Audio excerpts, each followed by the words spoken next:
우리 이 시간에는 이제 은혜는 기억하고 가르치며 기대하는 것이다. 은혜는 기억하고 가르치며 기대하는 것이다 라는 제목으로 잠깐 말씀 나누도록 하겠습니다. 그 영국 옥스포드 대학교에서 비교 종교학, 이게 종교를 비교하는 그런 시간에 몇 명의 교수들이 모여서 이 세상에 존재하는 종교들 중에 가장 탁월하고 우수한 종교가 무엇인가 그것을 서로 토론했다고 합니다. 그런데 교수들마다 입장 차이가 있겠죠. 그래서 어떤 교수는 내가 볼 때는 이슬람이 최고다. 아니다. 내가 볼 때는 불교가 우수하다. 또 어떤 교수는 아니다. 유교가 낫다. 또 어떤 교수는 아니다. 기독교가 내가 볼 때는 가장 탁월하다. 그렇게 서로 논쟁이 붙었다라는 거예요. 그래서 교수들끼리 한참을 이야기해 오랜 시간을 토론을 해도 어떤 결론이 나오지가 않는 거예요. 그래서 이 교수들이 안 되겠다 싶어서 그때 당시 최고의 석학이었던 C.S. 루이스, 그 순전한 기독교라는 글을 쓰시고 그 스크루테이프의 편지, 그 굉장히 유명한 책인데 그런 글을 썼던 C.S. 루이스 교수를 초빙해서 그분의 의견을 묻게 되죠. 이분이 하나님을 원래 무신론자죠. 무교예요. 근데 이분이 자기의 사유, 생각을 성경 한 구절 없이 누구의 도움도 없이 자기 사유, 자기가 생각으로 더듬더듬 찾아가요. 이게 예를 들어서 이 세상에 신이 존재할까? 그렇게 생각을 더듬더듬해서 결국은 하나님 앞에까지 간 사람이 C.S. 루이스예요. 성경 한 구절도 없이. 그게 최고의 석학인데 이분을 초빙해서 의견을 묻죠. 어떤 종교가 우수하냐. 그래서 이 C.S. 루이스 교수가 그때 뭐라고 이야기했냐면 기독교에 대해서 언급을 하면서 기독교에는 다른 종교에서 찾아볼 수 없는 독특함이 있다. 그 독특함이 무엇이냐면 그것은 바로 은혜다라고 얘기했어요. 다른 종교에는 이게 진짜로 있는지 없는지는 모르겠지만 다른 종교에는 은혜의 개념이 없다라는 거예요. 그래서 기독교 안에는 은혜의 개념이 있는데 그 은혜가 기독교 안에서 나타나는 독특함이다라고 이야기를 해줬다라는 거예요. 은혜가 무엇입니까? 인간의 공로와 상관없이 우리가 하나님 앞에 뭘 하든 어떤 행위를 하든 그 인간의 공로와 상관없이 하나님의 값없이 베풀어 주신 사랑이 은혜죠. 그래서 최고의 은혜는 구원입니다. 내가 어떠한 것을 잘하지 않았어도 하나님이 사망에서 건져주시는 은혜, 그게 구원인데 그게 우리에게는 최고의 은혜예요. 그리고 그렇게 구원받은 자들이 이 세상에서 믿음의 여정을 걸어갈 때 하나님이 그 하나님의 백성들이 어려운 일을 만날 때마다 그를 불쌍히 여기시고 어떻게 이 인생을 도와줄 수 있을까? 어떻게 이 인생을 보살피며 이끌어갈 수 있을까? 하나님이 고민을 하신다는 거예요. 하나님이 하나님의 백성들을 구원하시고 네 맘대로 살아라. 어떻게 하든 살아봐라. 내 방쳐 이렇게 놓으시는 것이 아니라 하나님의 백성들을 하나님을 살펴보시고 어떻게 도와줄까? 이 어려움 속에서 어떻게 보호하고 인도할까? 하나님이 세밀하게 지켜보시고 고민을 하신다는 거예요. 그 실질적인 도움도 주시죠. 그것 또한 은혜라는 거예요. 구원하시고 이끌어 가시는 게 우리 모든 게 하나님의 은혜죠. 그래서 이것을 이스라엘 백성들에게 적용해 보면 이스라엘 백성들이 400년 동안 애굽에서 종살이 하다가 하나님이 그들을 애굽에서 건져주시는데 그 건져주심이 이스라엘 백성들에게는 구원이죠. 어떻게 보면 그들에게는 최고의 은혜예요. 그런데 그렇게 이스라엘 백성들을 건져주시고 그들이 이제 40년 동안 광야의 여정을 시작하지 않습니까? 저도 그 예봉교회 이현수 목사님 덕분에 성지순례를 갔다 왔는데 이스라엘 백성들이 걸었다는 광야도 한번 갔다 온 적이 있어요. 진짜 아무것도 없어요. 더운 건 엄청나게 더운데 그냥 돌산만 있고 그냥 황무지예요, 황무지. 엄청 더워서 먹을 것도 없고 마실 물도 없는 거죠. 근데 이스라엘 백성들이 애굽을 벗어나서 그 광야를 40년의 여정을 시작했다는 거예요. 그런데 하나님이 이스라엘 백성들을 애굽에서 건져내는 것으로 끝나지 아니하고 그들을 지키시죠. 낮에는 구름 기둥과 저녁에는 불 기둥으로 지키시고 필요에 따라 먹을 것을 허락하시고 마실 물도 허락해 주십니다. 그리고 40년 동안 기가 막히게 그들의 옷과 신발이 헤어지지 않는 은혜를 베풀어 주셨다는 거예요. 이스라엘 백성들이 급하게 애굽에서 나왔기 때문에 뭘 얼마나 챙겼겠습니까? 그런데 40년 동안 신발을 신고 40년 동안 옷을 입어도 신발이 헤어지지 아니하고 옷이 닳지 않는 은혜를 이스라엘 백성들 가운데 베풀어 주셨다는 거예요. 그리고 항상 하나님은 이스라엘 백성보다 앞서 행하시고 그들이 어디서 쉬어야 될지를 그 쉴만한 물가를 찾아주시고 대적이 있으면 하나님이 친히 대적들과 싸워주시는 은혜 또한 베풀어 주셨다는 거예요. 그래서 이스라엘 백성들이 아무것도 없는 황무지에서 40년을 버틸 수 있었던 거죠. 그들이 뭐가 대단해서 40년을 버텼겠습니까? 애굽에서 뭔가를 많이 챙겨나왔기 때문에 그걸 비축해 뒀다가 40년 동안 버텨낸 것이 아니라 하나님의 은혜였다라는 거예요. 하나님의 보호하심, 하나님의 인도하심, 하나님의 이끄심으로 인하여 아무것도 없는 황무지를 40년 동안 살아낼 수 있었다. 이 모든 것이 이스라엘 백성들 가운데는 은혜였다라는 거예요. 이것은 저와 우리 성도님들에게도 마찬가지죠. 저와 우리 성도님들이 예수님을 믿음으로 구원을 받았죠. 예수님을 믿는 믿음은 우리에게 주신 하나님의 최고의 은혜입니다. 예수님을 믿는 믿음은 내가 믿고 싶다고 해서 믿어지는 게 아니죠. 우리의 믿음은 내가 한번 예수님을 믿어봐야지 해서 생긴 믿음이 절대로 아니에요. 어차피 그렇게 생긴 믿음은 결국은 떨어져 나갑니다. 우리가 하루에 2시간씩 성경 공부를 해도 여러분 사역 중에 제일 쉬운 게 뭡니까? 사역 중에 제일 쉬운 사역은 성경 공부예요. 목사들은 가진 게 있고 말로 사역을 하는 사람들이기 때문에 5문항만 있어도 1시간 반에서 2시간을 버틸 수 있는 게 목사예요. 세상에서 제일 쉬운 사역이 성경 공부예요. 근데 그 성경 공부를 한다고 해서 그 사람 안에 믿음이 들어가는 게 아니라는 거예요. 우리가 40분 동안 복음을 누군가에게 증거했다고 해서 그 사람이 내가 한번 믿어봐야지 그 믿음이 생기는 게 아니라는 거예요. 우리가 하나님을 믿고 예수 그리스도를 믿는 거는 오로지 하나님의 선물인 줄 믿으시기를 바랍니다. 하나님이 우리에게 선물로 심어주신 거예요. 그래서 이 가운데 앉아 계신 분들 중에 혹시 예수 그리스도의 십자가를 믿는 믿음을 소유한 분이 계시다면 그거는 내가 믿어보고 싶어서 믿어진 게 아니라 하나님이 내 안에 심어준 믿음의 선물이라는 것을 믿으시길 바라요. 하나님이 내게 주셔서 믿는 거지 내가 성경 공부를 하고 복음을 들었기 때문에 한번 믿어봐야지 한다고 해서 믿어지는 게 절대로 아니라는 거예요. 그래서 우리에게 최고의 은혜는 뭡니까? 내 안에 하나님을 아들을 믿는 믿음이 있다면 그리고 그 믿음으로 말미암아 내가 하나님의 나라에 들어갈 수 있는 기회가 제공되었다면 그건 최고의 은혜예요. 이 세상에서 비교할 수 없는 은혜. 누구는 갖고 싶어도 안 가지는 은혜. 어떤 스님이 성경을 수십 번을 읽었는데도 불구하고 믿음이 안 믿어지더란 거예요. 누군가는 성경 마태복음만 창세기 1장 1절만 읽어도 창세기 1장 1절로 말미암아 믿어지는 역사가 있다라는데 어떤 스님은 성경을 몇 독을 해도 안 믿어지더라는 거예요.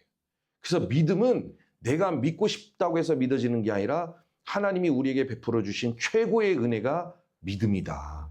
그래서 하나님이 우리에게 믿음을 선물로 주셨는데 하나님은 그 믿음을 우리에게 은혜로 선물로 주신 것으로 멈춘 것이 아니라 하나님이 이스라엘 백성들을 40년 광야를 인도하신 것처럼 예수님을 믿음으로 하나님의 자녀가 된 그 백성들을 하나님은 여전히 그 믿음의 여정 속에서 낮에는 구름 기둥과 저녁에는 불 기둥으로 우리 성도님들의 삶을 낮에는 구름 기둥과 저녁에는 불 기둥으로 하나님이 인도하고 계시다라는 거예요. 그래서 우리 성도님들의 믿음의 여정을 걸어갈 때 어떤 어려움을 만나게 되면 하나님은 똑같이 이스라엘 백성들을 어떻게 보호하고 어떻게 인도할 수 있을까 하나님 고민하셨던 것처럼 우리 성도님들의 삶을 인도하실 때도 하나님은 늘 고민하셔요. 우리 성도님들을 어떻게 보호하고 어떻게 인도하며 어떻게 이끌어갈 수 있을까? 어떻게 도와줄 수 있을까? 하나님은 날마다 그 마음 가운데 애를 쓰시고 고민하시고 고민하는 것으로 멈추지 아니하시고 실제적으로 우리 성도님들 가운데 도움을 주시면서 하나님은 우리 성도님들의 삶을 이끌어가고 계시다라는 거예요. 그래서 우리의 삶 자체는 뭡니까? 은혜의 은혜. 우리가 인정을 하든 인정을 안 하든 우리의 삶 모든 것은 하나님이 베풀어 주신 은혜예요. 은혜. 그런데 우리가 은혜를 이야기할 때 막 은혜를 이야기하면 우리 안에 이런 의문이 들 수가 있어요. 그 의문이 뭡니까? 도대체 하나님이 내 삶에서 베풀어 주신 은혜가 뭐냐는 거예요. 우리가 이렇게 살아가다 보면 설교를 통해서 은혜를 받고 성경을 통해서 은혜라는 걸 묵상을 해요. 근데 은혜를 묵상하다 보면 내 삶은 이렇게 고통스럽고 계획한 대로 되는 것도 없고 때로는 너무 속상하고 때로는 뭔가 뒤집어지고 이런데 하나님이 도대체 내 삶 가운데 은혜를 베풀어 주신 게 뭐야? 진짜 은혜가 뭐야? 오늘도 목사님은 은혜를 이야기하는데 정말 하나님이 내 삶에 은혜를 베풀어 주신 게 뭐야? 라고 우리는 때로는 설교를 듣다가도 의문을 가질 때가 있다는 거예요. 그런데 이것은 저는 이스라엘 백성들도 40년의 광야의 여정을 살아갈 때 똑같이 품었을 의문이라고 생각을 해요. 저는 이스라엘 백성들도 40년, 애굽을 벗어나면 뭔가 좋은 일이 있을 거라고 그들은 기대를 했어요. 근데 만약에 애굽을 벗어나서 광야에 들어서다 보니까 이거는 뭐 아무것도 없는 거예요. 먹을 것도 없고 집도 없고 마실 물도 없고 옷을 살 것도 없는 거예요. 그런데 이스라엘 백성들이 40년을 그렇게 행진하면서 그들 마음에도 분명히 이런 생각이 있었겠죠. 이게 뭐야? 하나님이 애굽만 벗어나면 뭔 적과 꿀이 흐르는 땅이 당장 눈앞에 나타나고 뭔가 대단한 은혜를 우리의 삶 가운데 부어주실 것 같았는데 막상 벗어나고 보니까 광야에 이르렀더니 아무것도 없어. 이게 무슨 하나님의 은혜야? 왜 이렇게 힘들어? 왜 이렇게 더워? 왜 이렇게 해결되는 것도 없어? 이게 무슨 은혜야? 라고 저는 이스라엘 백성들도 40년을 광야 생활하면서 계속 그런 의문을 순간순간 가졌을 거라고 봅니다. 근데 보십시오. 이스라엘 백성들은 40년의 광야 여정을 그렇게 힘들게 걸어온 것 같지만 저와 우리 성도님들은 성경을 파노라마처럼 보고 있죠. 그래서 40년의 인생을 우리는 성경 몇 장을 가지고 한 방에 읽어요. 파노라마처럼 싹 펼쳐서 보죠. 그러면 우리가 이스라엘 백성들의 40년 여정을 딱 보고 있으면 하나님의 은혜가 안 미친 곳이 한 군데도 없다라는 거예요. 매일매일 하나님이 이스라엘 백성들의 삶 가운데 은혜를 베풀어 주셨다는 것을 우리는 성경을 통해 보고 있으니까 너무 분명하게 알죠. 그러나 이스라엘 백성들은 몰라요. 40년의 긴 시간 동안 어느 시점을 살아내고 있기 때문에 몰라요. 본인들은 어떤 은혜를 누리고 있는 건지. 그러나 우리는 그들의 인생을 봤을 때, 성경을 통해서 이스라엘 백성들의 인생을 봤을 때 그들의 모든 인생은 하나님의 은혜였다. 그러면 이것을 저와 우리 성도님들에게도 적용해 봤을 때 우리도 길면 60년, 70년, 80년, 뭐 100세 시대라고 했는데 긴 시간 속에서 우리도 어느 한 시점을 살아내고 오늘이라는 시점을 살아내고 있죠. 그래서 저와 우리 성도님들이 볼 수 있는 그 한계는 기껏해야 오늘, 어제, 엊그제 아니면 내일 우리가 볼 수 있는 시간의 한계가 있다는 거예요. 그래서 우리가 우리의 삶을 돌아보면 도대체 하나님이 내 인생 가운데 해준 게 뭐야? 하나님이 베풀어 주신 은혜가 도대체 뭐야? 라고 우리는 의문을 가질 수 있지만 나중에 시간이 흘러서 우리가 이스라엘 백성들의 인생을 성경을 펼쳐서 파노라마처럼 보고 있듯이 우리 성도님들의 살아온 여정을 펼쳐서 볼 날이 있다면 그때는 알죠. 모든 것이 하나님의 은혜였다는 것을 깨닫게 될 줄 믿습니다. 비극적인 순간에도 하나님의 은혜였어요. 해석이 안 되죠. 내 인생 가운데 이렇게 비극적인 일들이 왜 일어났는지 아무리 뒤져봐도 아무리 고민해도 아무리 사색을 해도 도대체 이 어려움이 내 삶에 왜 왔는지 해석이 안 돼요. 그러나 우리의 인생을 펼쳐보는 그 순간이 왔을 때 하나님이 왜 내 인생 가운데 그런 은혜를 베풀어 주셨는지 우리는 모든 것이 해석이 될 줄 믿습니다. 그래서 이 자리에 계신 우리 성도님들은 삶 전반적으로 하나님의 은혜가 함께하고 있다는 것을 믿으셔야 돼요. 내가 아무리 힘들고 어려워도 하나님의 은혜로 내가 이 과정을 통과하고 있다는 것을 우리 성도님들을 믿으시고 지금은 모르지만 나중에 펼쳐보게 됐을 때 모든 것이 하나님의 은혜였다는 것을 알게 되는 순간이 옵니다. 그 순간까지 잘 견디시고 버티시고 이 믿음의 여정에서 승리하는 우리 성도님들이 되시기를 소망합니다. 모든 게 은혜예요. 해석은 안 되지만 은혜예요, 은혜. 그러면 하나님이 이렇게 우리에게 은혜를 베풀어 주셨는데 우리는 그 은혜를 어떻게 대해야 됩니까? 하나님 우리의 삶 가운데서 모든 은혜를 베풀어 주셨는데 우리는 그 은혜를 어떻게 대해야 됩니까? 첫 번째는 하나님이 우리에게 주신 은혜를 기억해야 돼요. 하나님은 우리의 삶 가운데 날마다 은혜를 베풀어 주시는데 우리는 그 은혜를 기억하며 살아야 된다는 거예요. 오늘 본문의 말씀에 보면 40년의 광야 생활을 마친 이스라엘 백성들이 이제 요단강을 건넙니다. 드디어 40년 광야 생활을 이제 마쳤어요. 이제는 요단강을 건너서 가나안 땅, 약속의 땅으로 들어가야 되는데 그 들어가 요단강을 건너가기 이전에 하나님이 이스라엘 백성들에게 어떤 지시를 해요.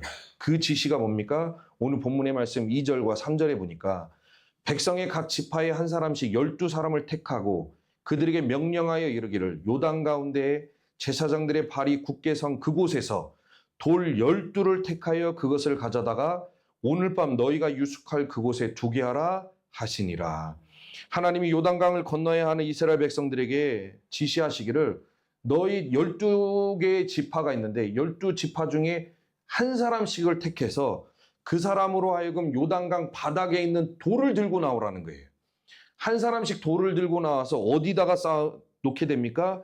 너희들이 요단강을 건너게 되면 처음으로 유숙하는 곳, 장막을 치고 잠을 잘 곳이 길갈이었는데 요단강 바닥에 있는 12개의 돌을 들고 나와서 길갈에다가 심어 놓으라는 거예요. 세우라는 거예요. 그렇게 한번 지시를 하시고 그리고 9절 말씀에도 보면 여호수아가 또 요단 가운데 곧 언약궤를 맨 제사장들의 발이 선 곳에 돌 12를 세웠더니 오늘까지 거기에 있더라. 요단강 바닥에 있는 돌 12개를 취해서 길갈에 세우고 이번에는 요단강 안으로 들어가서 제사장들이 아마 언약궤를 들고 요단강을 건널 때 이스라엘 백성들이 다 건널 때까지 요단강 가운데에서 버티고 있었던 것 같아요. 하나님의 은혜로. 근데 요단강 제사장들이 서 있던 그곳에다가 또 12개의 돌을 세우라는 거예요. 그러니까 총 24개의 돌을 세우게 되는데 하나님이 이것을 그렇게 하라고 지시하셨다는 거예요. 돌을 세워라. 그러면 하나님이 이스라엘 백성들로 하여금 요단강을 건너가게 하시고 그 돌을 세우게 하신 이유가 뭡니까? 간단하죠. 이 돌을 보면서 내가 너희들에게 베풀어준 은혜, 이 세상 어느 민족도 누려보지 못한 전무후무한 은혜를 기억하라는 거예요. 내가 너희들에게 베풀어준 은혜를 잊지 말고 기억해라. 왜냐하면 사람이 은혜만큼 빨리 잊어버리는 게 없어요. 솔직히 말씀드리면 저와 우리 성도님들의 모든 삶이 은혜가 아닙니까? 그런데 다 잊어버려요. 쓸데없는 건 다 생각나는데 은혜만큼 빨리 잊어버린 게 없다는 거예요. 그리고 옛날에 영화에 유명한 대사가 있어요. 호의가 계속되면 권리인 줄 안다는 아주 유명한 영화의 대사가 있는데 이게 뭡니까? 호의, 베품이, 은혜가 계속되면 그게 나중에는 은혜로 여기지 아니하고 권리라고 생각을 해요. 예를 들어서 하나님이 이스라엘 백성들의 삶 가운데 만나를 계속 주시죠. 매일 아침에 눈만 뜨면 만나가 떨어져 있는 거예요. 그러니까 이스라엘 백성들이 막 만나를 먹어요. 그 처음에는 은혜다. 이 황무지에서 하나님이 매일 우리에게 만나를 주시고 메추라기를 주시네. 이게 얼마나 은혜야. 근데 1년이 지나고 2년이 지나고 아침에 눈만 뜨면 메추라기가 있고 만나가 있거든요. 3년이 지나고 4년이 지나니까 나중에는 어떻게 생각을 합니까? 당연한 거예요. 아침에 눈 뜨면 만나가 있는 게 당연한 거지. 아침에 눈 뜨면 메추라기가 있는 게 당연한 거지. 그걸 권리라고 생각을 해요. 이건 내가 누려야 되는 것.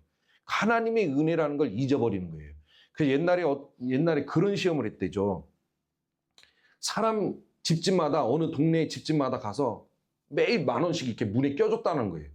사람들이 이렇게 아침에 일어나서 문을 열고 보니까 10,000원이 뚝 떨어지네요. 얼마나 기분이 좋습니까?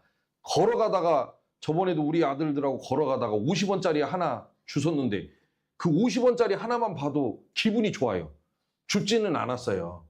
애들이 이거 주인이 나중에 와서 찾아간다고 요즘 사람들이 50원짜리 이게 돈으로 생각도 안 하는데 근데 보니까 기분은 좋아요.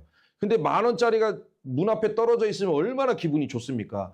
그래서 사람들이 막 너무 감사했다는 거예요. 와, 이거 누가 준 거야? 10,000원 도대체 우리 집에다가 누가 꽂아놓은 거야? 처음에는 감사해요. 두 번째도 감사하고 세 번째도 감사해요. 2주가 지나고 3주가 지나서 이제 돈을 끊었어요. 더 이상 안 줬어요. 그랬더니 사람들마다가 막 열이 받아가지고 왜 돈 안 주냐고. 그 다른 사람도 살펴요. 다른 사람의 대문도 막 살펴. 돈이 있는지 없는지. 짜증과 화를 자기 그 혈기도 못 이겨가지고 그 분노, 짜증 그게 당연한 겁니까? 그 돈이 당연한 거고 하늘에서 만나가 떨어지는 게 당연한 거예요? 아주 당연하듯이 내가 누려야 되는데 은혜예요, 은혜. 사람이 은혜를 잊어버리면 그때부터 순식간으로 십자가의 구경꾼이 돼요. 잘 따라가다가도 은혜, 이게 권리인 줄 알고 이게 당연하게 생각하고 이게 은혜라고 생각 안 하고 은혜를 잊어버리면 그때부터 또 멀찌감히 십자가를 구경하면서 따라간다는 거예요. 누가복음 23장 27절에 보면 23장 27절에 보면 또 백성과 및 그를 위하여 가슴을 치며 슬피 우는 여자의 큰 무리가 따라오는지라. 예수님이 십자가를 지고 가시는데 두 부류의 사람들이 따라가죠. 큰 백성, 또 하나는 슬피 우며 가슴을 치면서 울면서 따라가는 여자의 무리가 예수님의 십자가를 따라가고 있었다는 거예요.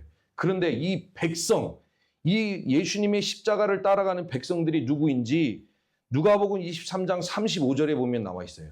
백성은 서서 구경하는데, 예수님이 십자가를 지고 가실 때 두 부류에 따라가는데 그 중에 한 부류가 백성이었어요. 근데 그 백성은 지금 뭐 하고 있습니까? 십자가의 구경꾼들이에요. 십자가를 구경하면서 쫓아가고 있다는 거예요. 그러면 이 지금 십자가를 구경하고 있는 이 백성들은 정말 아무것도 몰라서 십자가를 구경하고 있는 거예요? 그렇지 않다. 이 백성들은 예수님이 물고기 2마리와 떡 5개로 5,000명을 먹일 때, 2만 명을 먹일 때 그 현장에서 받아먹은 사람들이라는 거예요. 그러니까 은혜가 뭔지를 아는 사람들인데 다 망각한 거죠. 예수님이 귀신을 쫓아내고 병든 자를 고칠 때도 현장에서 다 눈으로 확인했던 사람들. 예수님이 죽은 나사로를 일으킬 때도 나사로가 붕대에 칭칭 감겨져서 동굴 밖으로 뛰어나오는 것을 눈으로 목도했던 사람들이 이 사람들이에요. 그리고 예수님이 말씀을 증거할 때도 때로는 그 말씀을 통하여 은혜 받기도 하고 가슴이 뛰는 은혜를 누리기도 하고 감동을 받았던 사람들이 지금 예수님의 십자가를 구경하면서 쫓아가고 있다는 거예요. 그러니까 이 사람들은 은혜를 모르는 사람이 아니라 은혜를 알아요. 근데 그 은혜를 망각하고 다 잊어버리고 권리라고 생각하고 지금은 십자가를 구경하면서 쫓아가고 있다는 거예요. 사람이 간사하죠. 그냥 순식간에 바뀌어. 그냥 막 뭐만 있으면 픽. 하나님은 끌고 가려고 하는데 픽 바뀌고. 바뀌면 뭡니까? 구경꾼 되는 거예요. 그래서 또 팔짱 끼고 또 이렇게 따라가. 두 손 모으고 겸손하게 십자가를 따라가야 되는데 은혜가 권리인 줄 알면 또 십자가 팔짱 딱 끼고 이런 식으로 이렇게 따라간다는 거예요. 은혜가 되겠습니까? 은혜가 안 되죠. 그래서 우리는 어떻게 해야 됩니까? 은혜를 기억해야 될 줄을 믿습니다. 지금까지 하나님이 우리에게 베풀어 주신 은혜를 기억하고 돌을 세워서라도 은혜를 기억하고 하나님 앞에 감사하는 인생이 되어야 될 줄 믿습니다. 이게 첫 번째고, 두 번째는 은혜는 기억하고, 두 번째는 하나님이 베풀어 주신 은혜를 후손들에게 가르쳐야 돼요. 내 자녀들에게. 오늘 본문의 말씀 6절과 7절에 보면 이것이 너희 중에 표징이 되리라. 돌을 세운 게 표징이 되리라. 후일에 나중에 가서 너희 자손들이 물어 이르되 이 돌들은 무슨 뜻이냐 하거든 그들에게 이르게, 자손들에게 이르기를 요단물이 여호와의 언약궤 앞에서 끊어졌나니 곧 언약궤가 요단을 건널 때 요단물이 끊어졌으므로 이 돌들이 이스라엘 자손에게 영원히 기념이 되리라 하라 하니라. 시간이 오래 흘러서 요단강을 직접 건너보지 않은 세대가 일어나요. 후손들이 일어나게 되죠. 그들이 그러면 물어본다는 거예요. 길갈에 세워진 12개의 돌, 희한하게 세워져 있는 12개의 돌을 저게 뭡니까? 라고 후손들이 물어본다는 거예요. 그러면 그때 후손들에게 가르치라는 거죠. 저 돌은 우리가 요단강을 건널 때 이 요단강을 우리의 힘으로 건너지 않았다. 우리가 뗏목을 만들고 우리가 다리를 건설해서 건넌 게 아니라 하나님의 은혜로 요단강이 끊어져서 우리가 요단강을 육지처럼 건너게 되었다. 그 요단강 바닥에 있는 돌을 가지고 나와서 세운 것이다. 라고 하나님이 너희들 가운데 베풀어 주신 은혜를 자녀들에게 가르쳐라. 라고 얘기해. 그러면 그 가르침을 받은 자녀들이 어떻게 합니까? 자기의 삶에서 똑같이 인간의 힘으로 해결할 수 없는 문제들, 요단강을 건너야 하는 인간의 힘으로 해결할 수 없는 난관, 문제들을 만나게 되면 그때 이 자녀들이 배운 대로 하나님, 살아계시고 역사하시는 하나님을 묵상하게 된다는 거예요. 그래서 내 인생에도 요단강을 건너야 하는 어려움이 있을 때 그때 자기 힘으로 발부둥 치는 게 아니라 우리 조상들에게 베풀어 주신 하나님의 은혜를 이 자녀들이 기억하고 하나님을 묵상하고 하나님을 의지해서 그 어려운 상황을 또 극복하고 이겨내는 힘이 생긴다는 거예요. 그래서 하나님이 말씀하시기를 너희만 은혜를 가지고 있지 말고 너희 자손들에게도 내가 너희에게 베푼 은혜를 가르쳐라라고 얘기해요. 유대인들은 그래서 이스라엘 백성들, 유대인들은 하나님의 말씀을 자녀들에게 가르칠 때 특별히 해석을 안 해요. 그냥 성경에 기록된 하나님의 말씀을 자녀들에게 반복적으로 담백하게 계속해서 가르쳐요. 그래서 예를 들어서 요셉이 굉장히 어렸을 때부터 어려운 환경 속에서 다 이겨내서 애굽의 총리가 되지 않습니까? 그러면 부모님들이, 유대인 부모님들이 자녀들에게 요셉의 인생에 대해서 가르칠 때 막 해석을 안 해. 이럴 때는 지금도 어떻게 보면 설교는 다 해석 아닙니까? 본문을 놓고. 근데 유대인 부모님들은 그렇게 안 한다는 거예요. 그냥 요셉의 인생을 그냥 읽어줘요. 또 읽어주고 또 읽어주고 또 읽어줘요. 그리고 그 자녀가 요셉의 인생을 기억하게 만들어요. 그러면 이 자녀들이 살아가다 보면 반드시 요셉의 인생이 자기의 인생이 될 수밖에 없어요. 우리 어르신들, 우리 권사님, 집사님들, 우리 성도님들 지금까지 살아와 보시니까 그렇죠. 요셉의 인생이 내 인생이 되는 거예요. 근데 이 요셉이 우리 자녀들의 인생이 될 수도 있어요. 어려움을 만나요. 요셉이 어렸을 때 형들에게 미움받고 팔리죠. 우리 자녀들도 늘 어딜 가면 늘 사랑받습니까? 그런 기대를 하면 안 되죠. 우리 자녀들은 그렇게 살면 좋으나, 그렇게 우리 자녀들의 인생이 그렇게 형통하면 좋으나 아니죠. 우리 두 아들도 살아가다 보면 누군가 우리 두 아들을 좋아할 수도 있고 누군가는 우리 두 아들을 주는 거 없이 싫어할 수도 있어. 저놈의 자식은 장 목사님 닮아가지고 꽉 저렇게 생겨. 뒷꼭지 봐라 저거 뒷꼭지. 누군가는 그렇게 할 수도 있다는 거예요. 근데 그걸 어떻게 하겠어요? 그러면 그거는 우리 두 아들이 이겨낼 몫이에요.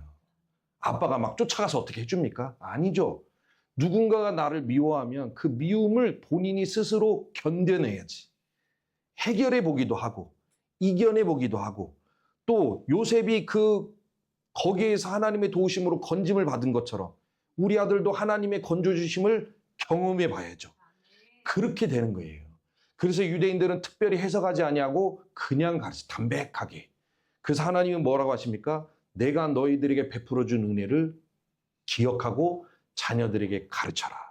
그래야 자녀들도 살아가면서 하나님의 은혜를 기억하고 본인들의 인생 가운데 믿음의 여정 속에서 어려운 일을 만나게 되면 하나님을 의지하고 하나님께 소망을 두고 하나님을 바라보며 또 이겨내고 승리하는 인생이 된다라는 거예요. 그래서 하나님의 은혜를 가르쳐라.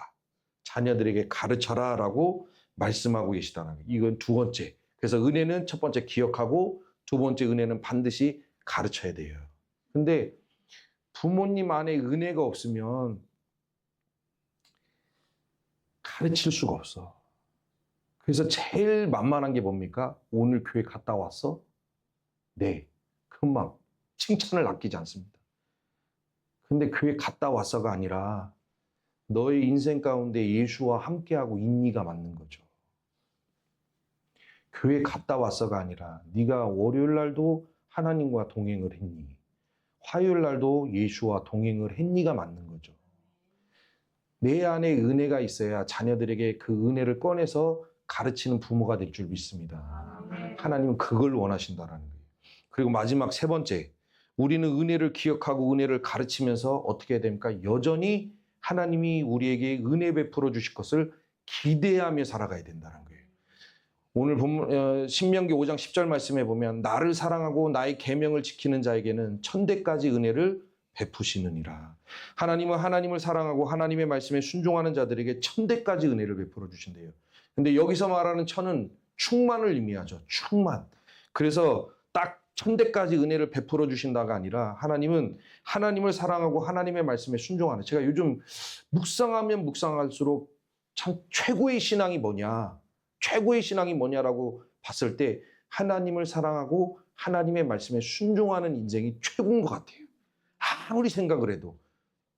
왜냐하면 여러분 우리가 예배를 오전에 드리고 오후에 드리고 새벽마다 드리고 수요일마다 드리고 금요일마다 드리고 또 집에서 드리고 예배를 일주일에 10번, 15번, 20번을 드리면 뭐합니까? 하나님을 향한 사랑은 어디로 도망간지도 모르겠고 하나님에 대한 말씀은 살면서 1%도 안 지키는데 아무 의미가 없어요. 근데 하나님이 말씀하시기를 나를 사랑하고 내 말을 지키는 자에게 내가 너뿐만 아니라 천대까지 너의 자녀 후손 대대까지 내가 은혜를 베풀어 주시겠다고 하나님은 약속하고 계시다라는 거예요. 그래서 우리는 은혜를 기억하고 은혜를 가졌으면 오늘도 하나님을 사랑하고 하나님의 말씀에 순종하여 하나님이 베풀어 주시는 은혜를 기대하는 마음으로 살아가야 될 줄 믿습니다. 그 메시지, 멘트 중에 하나, 어제 받은 은혜로 오늘을 살면 안 돼요. 명심하셔야 돼요. 어제 받은 은혜로 오늘을 사는 것이 아니고 오늘 받은 은혜로 내일을 살면 안 돼요. 오늘 받은 은혜로 오늘을 살아야 될 줄 믿습니다. 오전에 받은 은혜로 오전을 살고 오늘 오후에 받을 은혜로 오후를 살아내시는 우리 성도님들이 되시기를 소망해요. 그래서 하나님이 베풀어 주신 은혜는 계속 기대해야 돼요. 오늘도 기대하십시오. 하나님이 우리 성도님들 가운데 어떤 은혜를 베풀어 주실지 오늘도 기대하세요.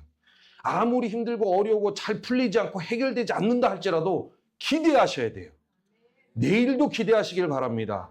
내일 모레도 하나님이 분명히 나를 사랑하고 내 말을 지키는 자에게 천대까지 은혜를 베풀어 주신다고 약속하셨으니 우리는 하나님을 사랑하고 하나님의 말씀에 순종하면서 하나님이 베풀어 주실 은혜를 기대하는 마음으로 살아야 될 줄 믿습니다. 여러분, 심리학자들이 과거나 오늘이나 계속해서 하는 얘기가 뭐예요? 가깝게 해야 할 사람과 멀리 해야 할 사람을 계속해서 이야기하죠. 가깝게 해야 될 사람은 뭡니까? 긍정적인 사람이에요. 잘 되는 게 없어도 된다 할 수 있다라고 하는 사람을 옆에 둬야 된다는 거예요. 그러나 반드시 당신 옆에서 밀어내야 될 사람은 누구냐? 절대로 함께해서 안 되는 사람들은 누구냐고 이야기하냐면 부정적인 사람들. 안 돼, 틀렸어, 기대할 게 없어 라고 이야기하는 사람. 입만 열면 안 돼, 일만 열면 틀렸어, 입만 열면 기대할 게 없어 라고 하는 사람들은 심리학자들이 과거부터 지금까지 계속 이야기하기를 절대로 그런 사람은 곁에 두면 안 된다라고 이야기를 해요. 왜요? 같이 침몰해. 같이 침몰하기 때문에. 우리는 부정적인 생각에 사로잡혀서 은혜가 없어라고 하는 게 아니라 긍정적으로 하나님이 오늘도 나에게도 은혜를 주실 거야. 내일도 하나님이 나에게 은혜를 반드시 주실 거야 라는 긍정적인 마음과 은혜를 기대하는 마음으로 하루하루 살아가야 될 줄 믿습니다. 그런 자들에게 하나님이 은혜를 주신다. 생각도 언어도 잘 관리해서 기대하셔야 돼요. 말씀을 정리하도록 하겠습니다. 하나님은 우리 성도님들의 인생 가운데 모든 은혜를 베풀어 주시는 분이죠. 근데 어쩔 때는 해석이 안 돼. 솔직하게 얘기해서. 그냥 오늘도 해석이 안 돼. 어제도 해석이 안 됐고 오늘도 해석이 안 돼. 이번 주 한 주 명절이죠. 명절 동안 또 해석이 안 되는 일들이 분명히 있어요.